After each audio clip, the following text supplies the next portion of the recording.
Good afternoon and welcome back to ICON 2016, the first time a popular culture convention has been broadcast live to the internet. We're at Midrand Gallagher Convention Center. We're going to be here all weekend, Friday, Saturday, and Sunday, and we are powered by always on Wi-Fi, super Wi-Fi, when you need it, where you need it. Now, this particular panel we've got is going to cause some quandaries. We're talking about the morals and ethics of The Walking Dead. Now, morals and ethics are a major storyline driver. What we're going to do is talk about morals and ethics in view of the TV show The Walking Dead, because really it's a great stage for these questions to be asked. Now, I'm joined by Sanjana Singh. Sanjana is a lecturer at UNISA, and Sanjana specializes in popular culture, literature, speculative fiction, etc., and has written papers in relation to these topics and The Walking Dead. So, Sanjana, thank you very much for joining us. Thank you. Very cool.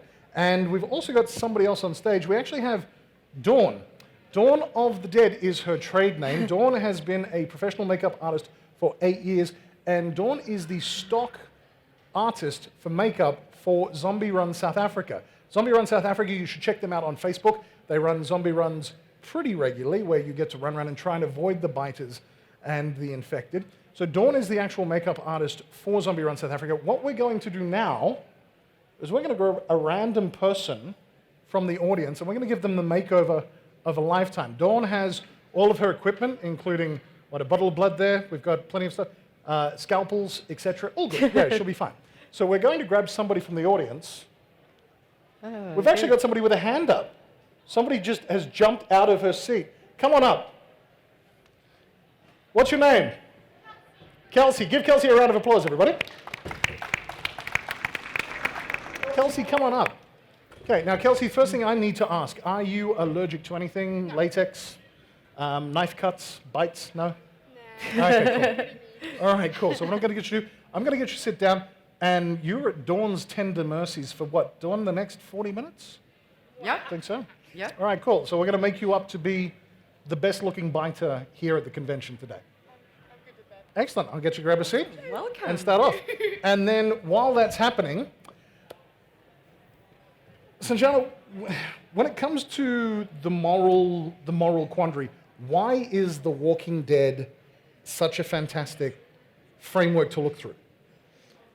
Well, if you compare the Walking Dead television series with a typical zombie film, you don't really see the characters being forced to make really ethical. They're not placed in ethical dilemmas. Really, they're really concerned about running and escaping from the zombies.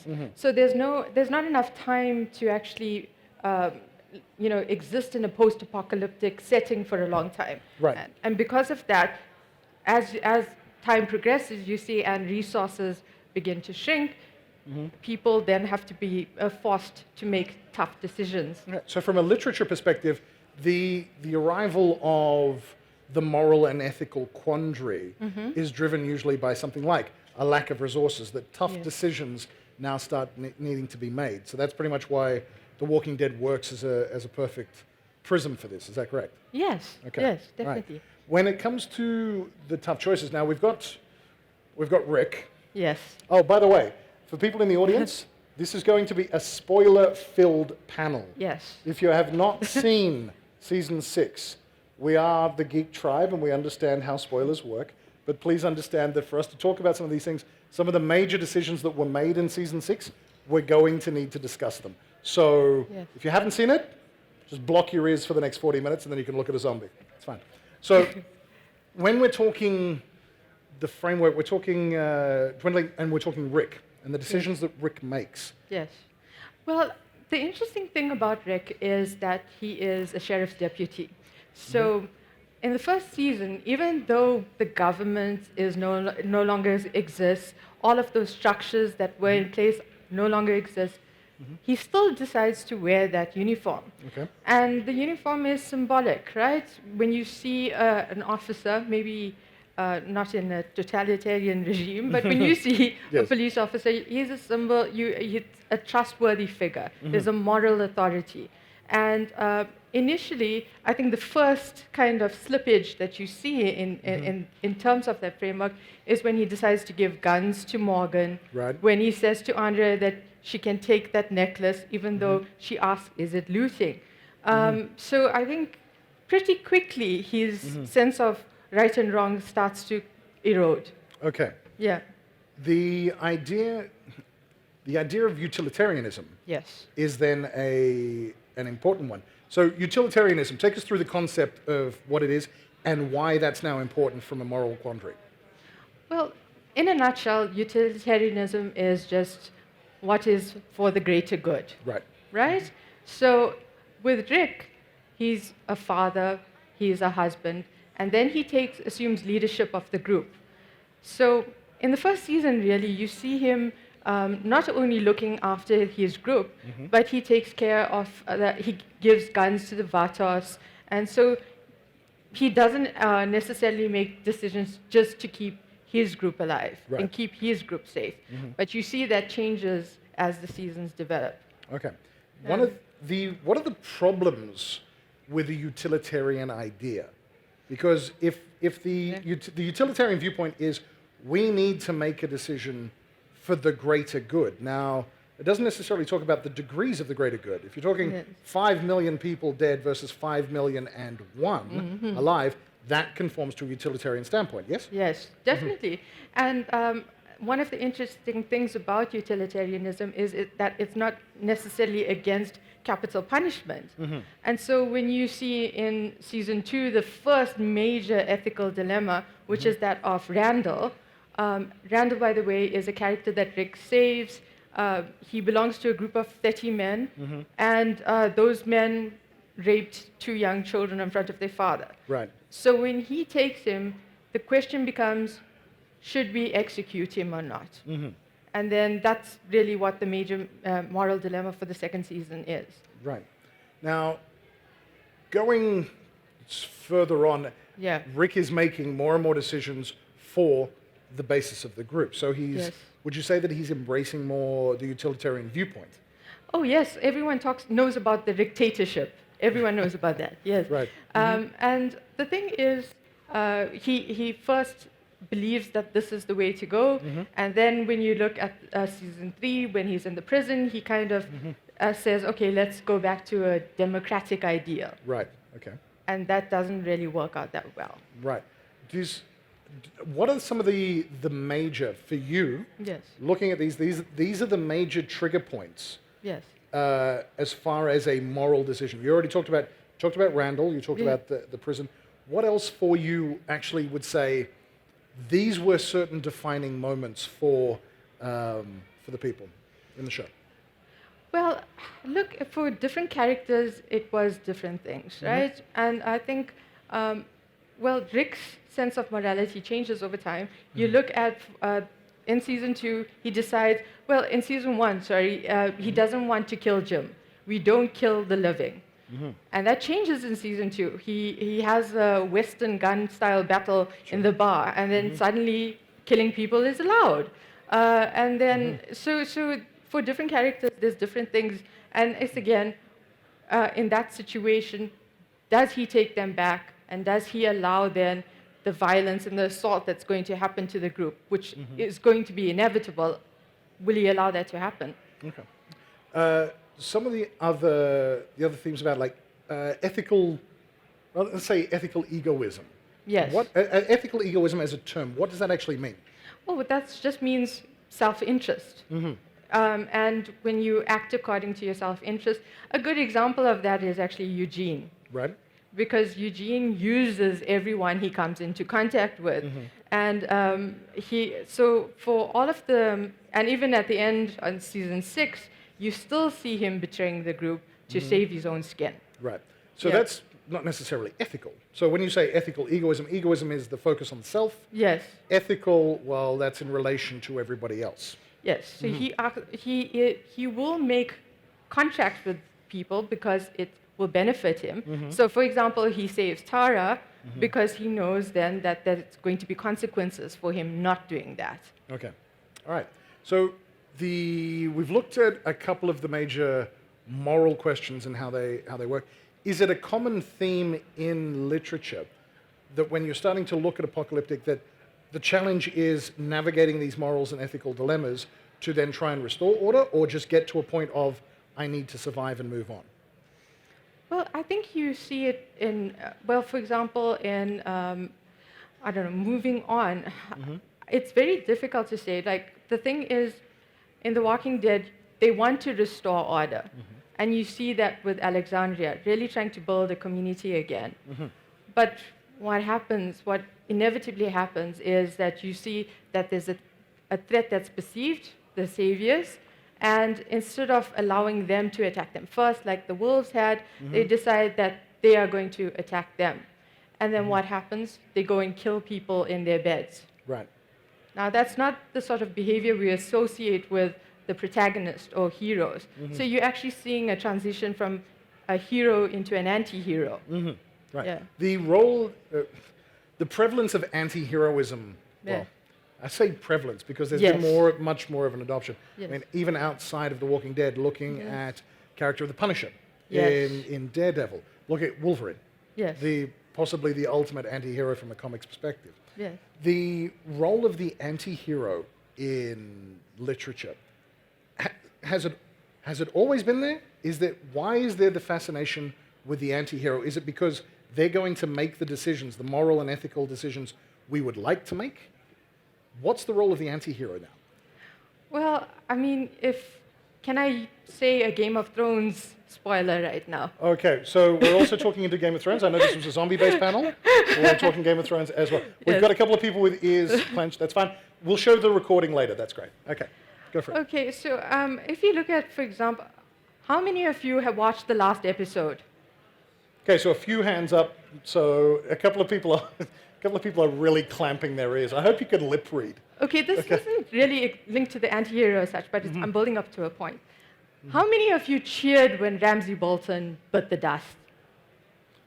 Most of the people that have seen it said yes. So were you up in your chairs and screaming, kill him, kill him, kill him?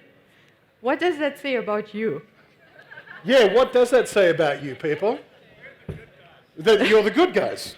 Okay, that's an interesting point. Yeah. So somebody just yelled out, I cheered for the death of this character, this presumably bad character. And I say presumably because it's all, good and evil is always through a prism. So this person has now died.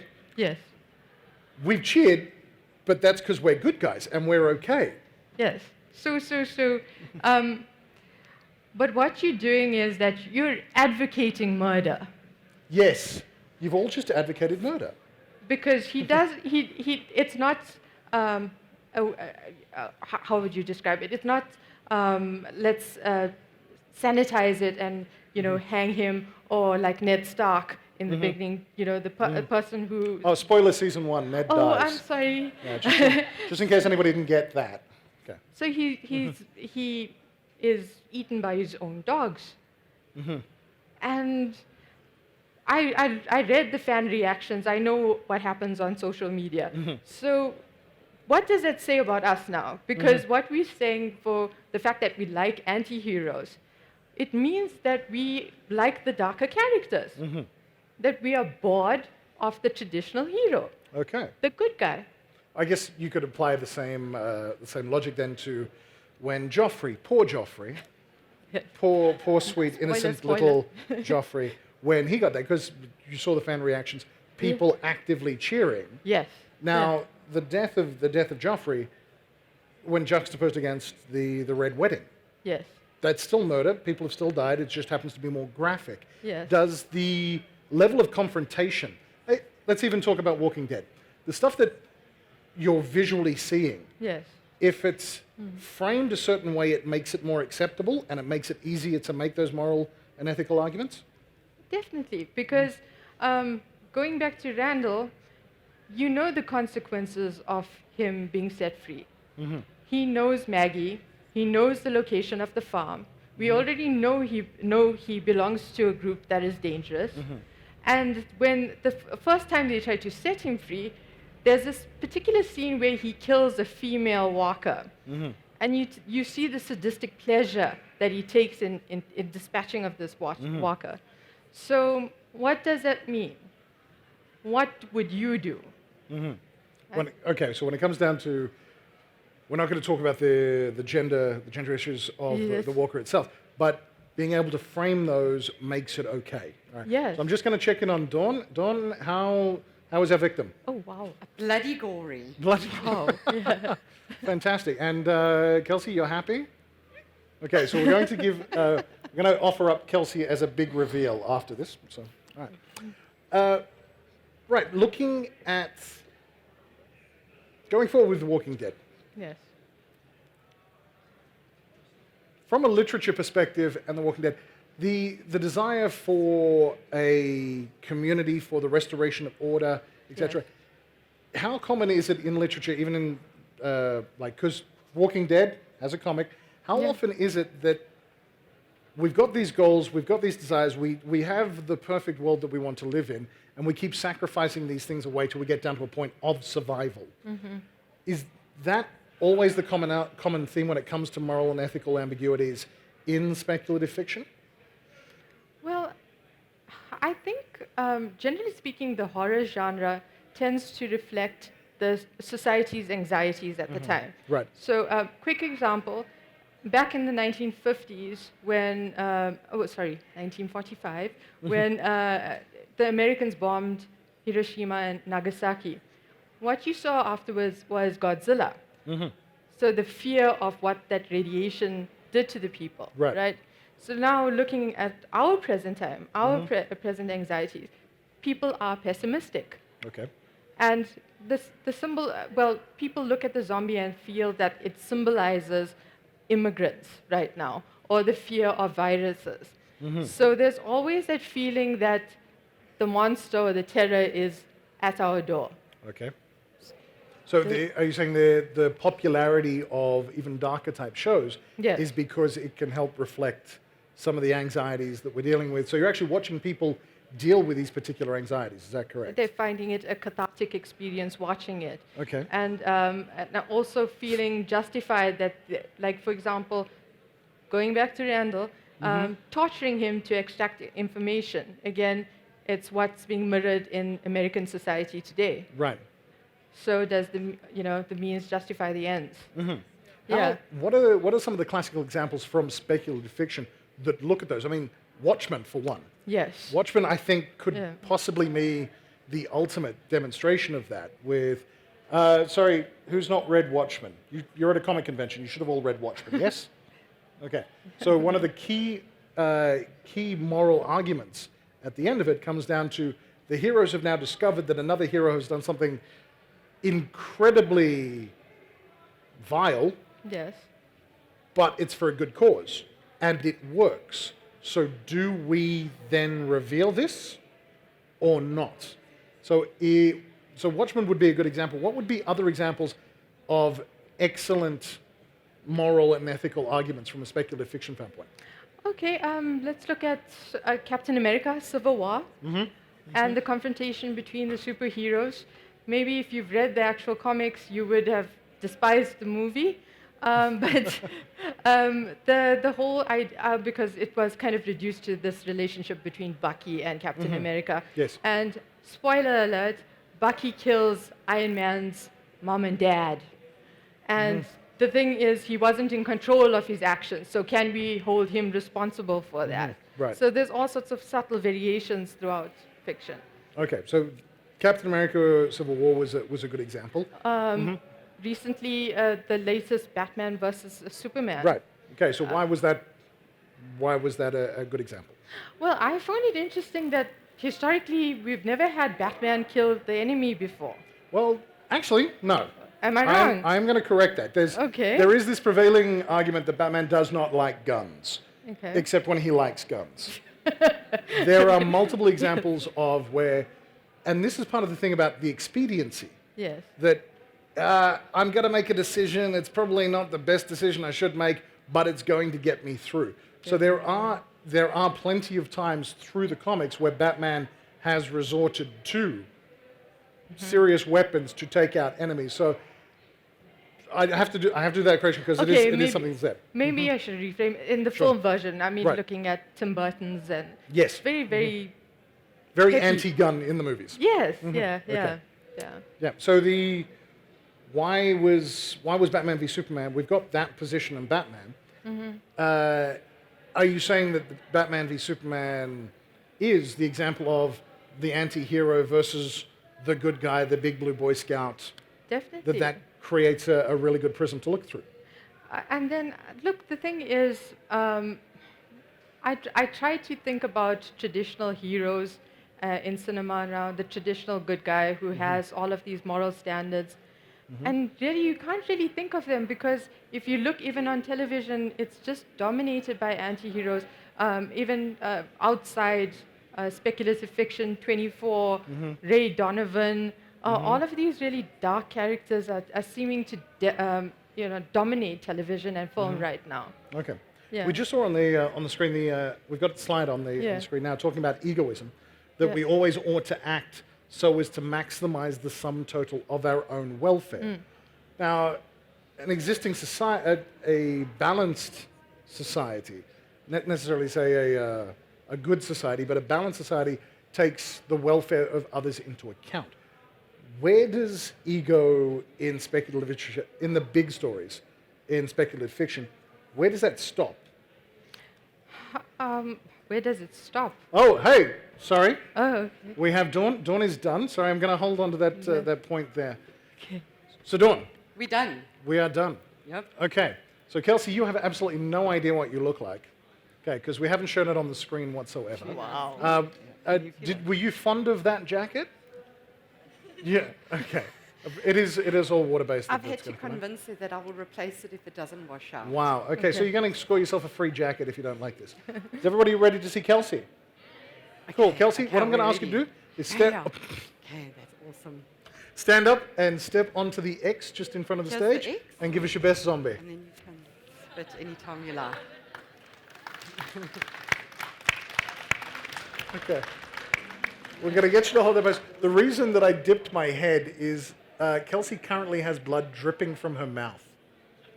I think I got you a little bit early. Dawn, what was that? Kelsey's got, what was it, just a blood pack? Something like that. Blood capsule. Just a small blood pack. But Okay. now I've told you our secrets. We're going to have to infect you. We're going to have to infect everybody here. So if the line could form to the left, we'll start everybody. You might be here a while. All right. Kelsey, how do you feel? You just spit it all out. Kelsey, now. we're going to, you can take it out of your mouth. That's okay if you want to, if you really want to. So yeah, we've got, I think we've had a decent enough camera shot there. So Kelsey, are you going to be okay walking the floor like this for the rest of the day? Oh, no, see now, can we please have a big smile there? Just a big smile. Oh, there we go. The teeth are coated and everything.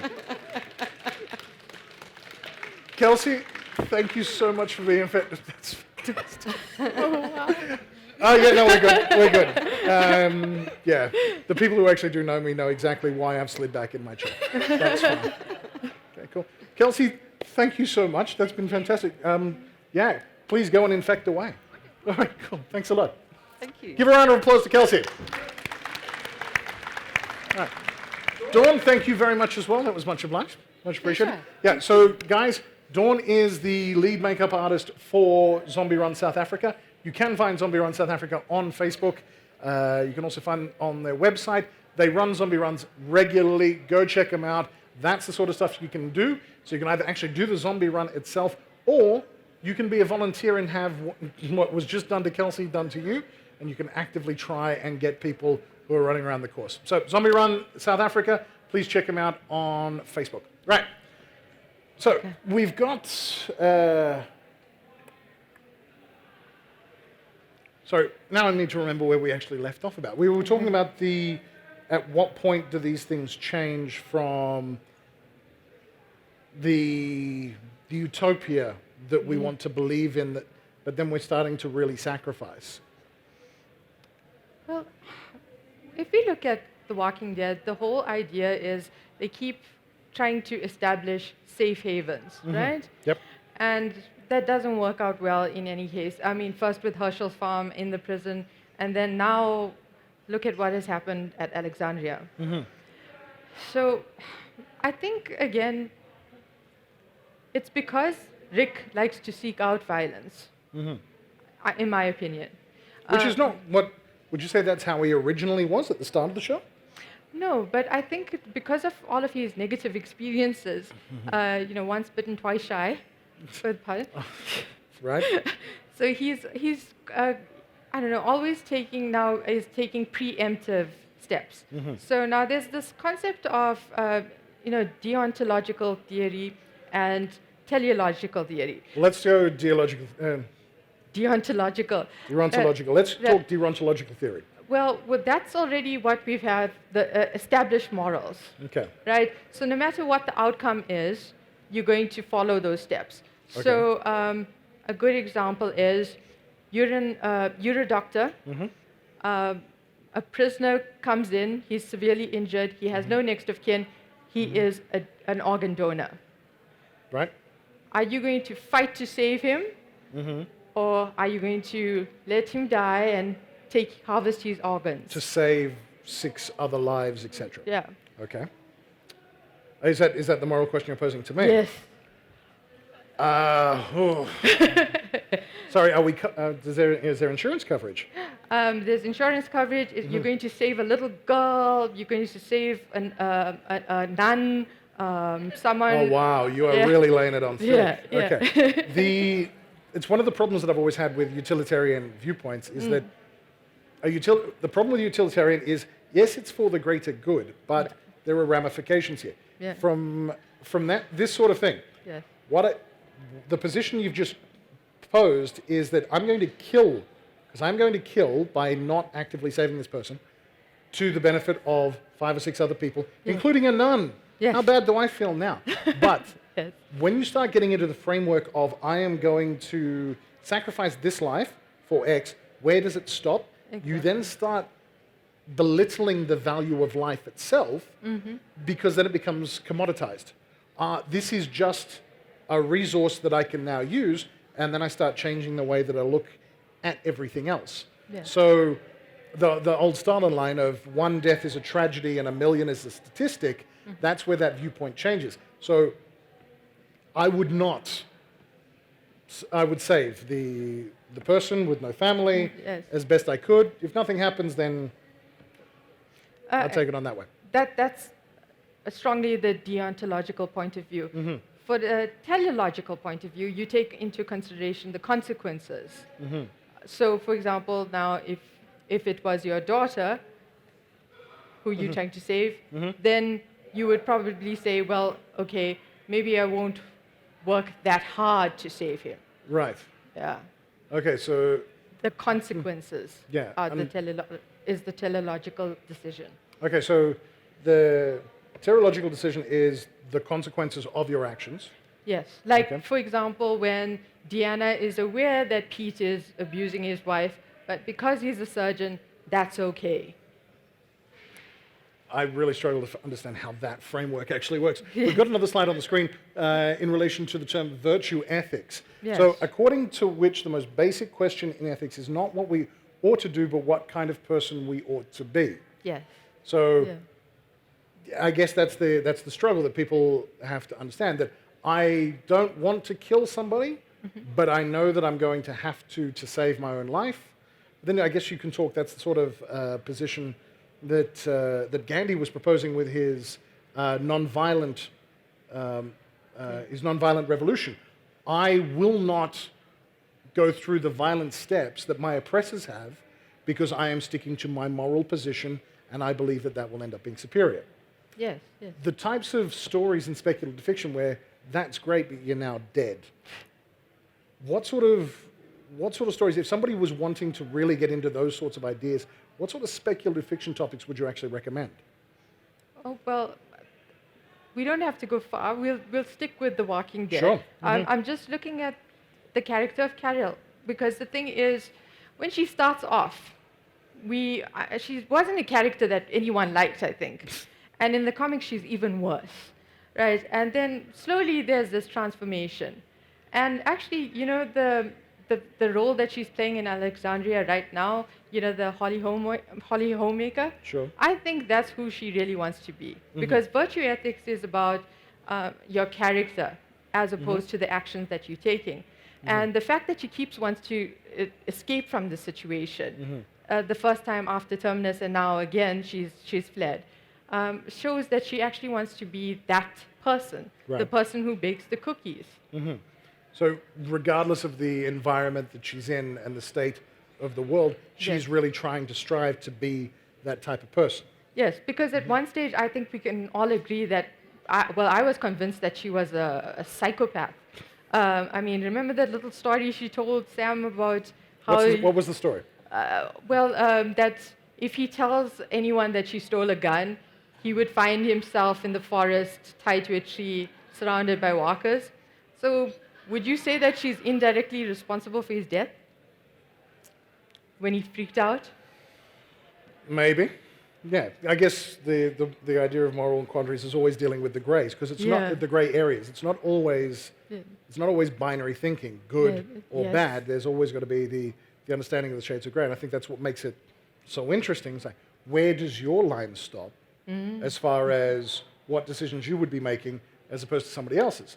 And then when those are challenged, I think that also creates great drama, Yes. because the justification of your own actions up against, sorry, Kelsey's still sitting in the front row and just grinning with those t-shirts. It's fantastic. It's the justification of how you can still make your decisions in your virtue ethics framework and then justify them against somebody else and what they do. Right. Let's get a bit precognitive. Now, we're going to try and... We know that there are differences between what The Walking Dead is on the show Yes. and what The Walking Dead is in the comics. There is a major character who's just recently turned up in season 6, but but if we take a look at the the TV show, where do you think it's going to be heading? What would be your guesses? Who do you think get taken out in the last scene? Let's start with that. Glenn. You think it was Glenn? I'm positive it was I Glenn. think one of the favorite characters of the show. Yes, I'm positive it was Glenn. Not only because he bites the dust in the comics as well, in the same manner, but for one reason and one reason alone. Up until they attacked the saviors and killed them in the sleep, Right. Glenn's hands were clean. When they slaughtered the Terminites in the church, he held back with Tara. He didn't get involved in that. And now, the moment that he has done something wrong, Right. Would you say that Glenn was always held up to be like the paragon of the virtue ethics idea? yes, definitely. Okay. Definitely, yes. And wow, so everybody else is getting away with terrible things, through whatever moral framework. The one time this guy does something, you say he's going to get turfed. It's a rule in horror that the moment you do something dodgy, you will have to pay for it eventually. Despite the fact that everybody else is doing dodgy things all the time. Yes, but he was like the moral compass for the show. Right. And the moment he stepped out of line, I think they set up the audience emotionally for his death with the whole dumpster diving incident. Okay. Right. Yeah. We've got a slide on the screen there talking about the concept of nihilism. Yes. Nihilism, the rejection of all religious and moral principles, often in the belief that life is meaningless. Yes. Is nihilism infectious then in stories like The Walking Dead? I think it's infectious if you're a pessimist. And I think, there's always these periods of calm in the show where you start to build up hope that, everything is going to be okay. Maybe this time this settlement will survive. And then everything goes downhill. Everything goes to hell. Yeah, and so for example, Terminus, the whole reason why I mentioned this, they actually started off as good people. They put up those signs not to bait them, but because they honestly felt that they could help people. Okay, so for those people who were just here for the enjoyment of the conversation of the narrative between morals and ethics, just explain Terminus a little bit. Give a bit of background as to what it was for those people who may not have watched. Okay, well, Terminus was essentially the place where all of the cannibals ended up assembling. In the novel, there's a slight difference between the comic book and this. Sure. But in this scenario, they started off being good people, good Samaritans, and then they attracted the wrong group. That group turned on them, tortured them, raped the woman, and so they decided that you're either the butcher or you're the cattle, which is why they graphically killed. But it was done very rationally as well. Okay. Yeah. Well, yeah, because they've now been subjected to this, so we need to make sure that this does not happen again. Yes. And, Okay. Yes. And Right. everyone else must pay for this. And everybody else must pay for this. Right? Yes. Okay.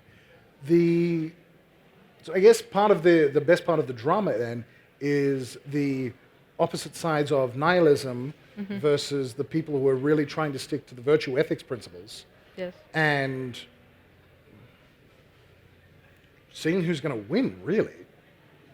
Well, it seems like the odds are stacked in the favor of the bad people, because I mean, if you are refusing to kill, like for example, the Samuel sisters, look what happened to poor Micah. She refused to kill, and her sister ended up killing her. So, but I think that the video game versions of The Walking Dead actually are quite good in demonstrating these moral principles. How so? Has anyone played The Walking Dead Yep, game? couple of hands up. Nice. Yeah, good. So, how many of you cried at the end of the season 1? I knew it. Yes. Again, spoilers. The whole idea of the Walking Dead game is that you are Lee, you are an escaped convict, but you find this little girl, and now you must protect her. And I don't think we need to say any more as to why people cried. I guess. You guess, yeah, but maybe. So throughout the game, you placed in situations. Like, for example, they find a car, and it seems abandoned. There's food, there's supplies, and so you can choose either to take the food and supplies or leave it. Eventually, you find out at the end of the game that it belonged to someone, and his family died because of what you did. The looting, yes. Right. That's quite tough. I can understand, yeah, so those people who did cry, I can totally understand that now. That's fine. Do you think that in the... Well, actually, we're talking about The Walking Dead. What about Fear the Walking Dead? How is that different? Is it different in the way the same issues are being dealt with? I personally don't like Fear the Walking Dead. Why is that? Well, the sort of build-up that you see in The Walking Dead, it took a long time. These people are immediately doing the wrong things. And they, for instance, when they let the zombies go at the end of the first season, how many was it? About 20,000 zombies they unleashed on Los Angeles, and I don't know. It was fine, I suppose, because it was because a character's wife needed to be saved. Again. Right. So there's a very anti-utilitarian viewpoint. Yeah, I didn't like it because the thing is, the build-up in The Walking Dead, you kind of understand. You may not agree with the characters' decisions, but Fear the Walking Dead, they try to fast forward on those issues, and I find that problematic because how can you sympathize with characters if you haven't actually seen them suffer for a while? All right. So part of the journey is that you become attached to these characters, especially to somebody like Glenn. All the way along, I've become invested in Glenn. Glenn's the great guy. Glenn's great. May he forever continue to be great in the show, regardless of regardless of the comics. But you're saying that from the Fear the Walking Dead side, it's kind of we're not attached, so we really don't care if these people are going through this. You're not invested in the characters. Like, for example, Jon Snow. Everyone is watching Game of Thrones to see what happens to Jon Snow because he has a strong moral compass. He's someone you can get behind, you trust, you want to see succeed.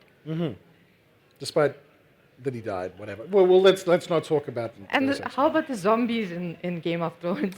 Well, yeah, the zombie aspect from the Game of Thrones is very awesome, very awesome.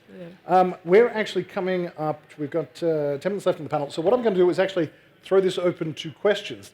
Does anybody have any questions that you might want to ask about concepts of The Walking Dead or anything that's happening in the show? Sanjana's been a guest at panels internationally where she's spoken about these topics. We've got a question over here. First question over there. Yep. We're going to make Vittorio run, not his natural state. Okay. First question down here. Good, keep your hand up. Okay. Okay, so you spoke a bit about the moral quandaries and the cathartic nature of the monsters that come in. Yes. But what about the monsters that you find within yourself in Walking Dead? Oh, wow. That's so deep. It's incredibly deep. Sorry, I only give the guy slack because I know the guy. Can I answer that first and you can... No, go for it. This is your panel. Well, interestingly enough, 2 days ago, my two favorite authors, George R.R. Martin and Stephen King, met, and Martin interviewed King and said the reason why he likes Stephen King's work is because it's different from Tolkien's work. For Tolkien, evil was externalized, right? And with Stephen King, the monster is within. And then I suppose that's why the zombies, they're dangerous when they're a herd, but the real danger always emanates from the people who are alive. Mm-hmm. Yeah. So your question then was, what about the monster inside? Yeah. In relation to what? What about into the roles and ethics? Sorry, we'll get the mic. To the morals and... to the, So we got that the mic morals back. and ethics. Yes. But more along the lines of, you've spoken about how they develop and that sort of thing, but we are seeing how Rick is becoming a monster. Yes. Yeah. I mean, is that something that... Is it monstrous because of what he needs to do to survive? That's really the question. It is the question. And we've gone 45 minutes and we haven't answered it, so that's terrible. Sorry, we couldn't help you. Sorry, Vittorio, we've got another question there for the gentleman. You mentioned that you didn't enjoy Fear the Walking Dead because characters simply slipped into monstrous behavior. Isn't part of the point then that once this thin veneer of civilization that they seem to be holding on to falls away, that they're willing to do whatever they want to survive? Whereas in The Walking Dead, we're kind of dragged along. Rick tries to remain this moral centerpiece, whereas there isn't a moral centerpiece in Fear the Walking Dead. It just seems to be average citizens who've continued with their lives and think they're good people, but when push comes to shove, they're actually willing to do whatever they want to survive, even if it endangers others, because at that point they don't really care, because it's survival for them and everyone else is an other as opposed to within their circle. Do you know? Okay. Well, the thing is, there's no heroic characters in Fear the Walking Dead. And I'm old school like that. I like to be invested in my characters. When they introduced us to Nick, and I was like, really, a drug addict as a protagonist, and then the mother is unlikable, the father is unlikable. So really, you don't even really want to delve deeper into the story. And for me, that's a problem, because I want to sit there and reflect and be like, there's all of those meme reaction pictures to The Walking Dead. I want to be like that. I want to sit in my chair afterwards and say, what was that? There was Yeah. at the end of season 1 of Oz on the DVD box set. For those who haven't watched Oz, it's very adult content, but it's a prison, and it's a very, very hectic drama. One of the issues with, one of the things that was raised in the additional content was the script writers, when they were dealing with the production company and the TV station, they said, we need you to understand that these are not nice people, and that there's not going to be a hero here. And I believe it was HBO. HBO actually came back and said, we don't care if the characters are likable, we care if the story is engaging. So some storytelling, admittedly from what you've said, that you like your heroes to go through the struggles, you like, I guess it's almost a Campbellian type path of how the hero develops. But some storytelling is now different. And I guess that's the point there, that we're now not looking at a hero in this story from Fear the Walking Dead, but we're looking at a group of people. Now let's see what happens in this framework. Maybe somebody comes of it. Maybe there's a redemptive aspect to that. I guess we're just going to have to hope that it's on long enough to figure it out. All right, we've got one final question over here. I haven't seen season 6, so bear this in mind, please. But I think I speak for every viewer of the show when I say that in the modern world, just in normal society, we would all turn on and immediately kill Carl. Why has this not happened yet in The Walking Dead? Please go through the process of Robert Kirkman and explain why he has not done this. Why don't you like her, Carl? Why? Oh, Carol. Carl is constantly putting the group in danger. He's constantly a threat. Yeah. In any kind of real world scenario, with these badasses, these psychos, this guy who's, how can you possibly justify a character in a world like this that hasn't been put down? I mean, as I say, if I met him in the street now, I'd kill him. It's a good thing he has his daddy to protect him then, I suppose. Look, I think it's important in any storytelling, in any story, to have characters that you like and you don't like.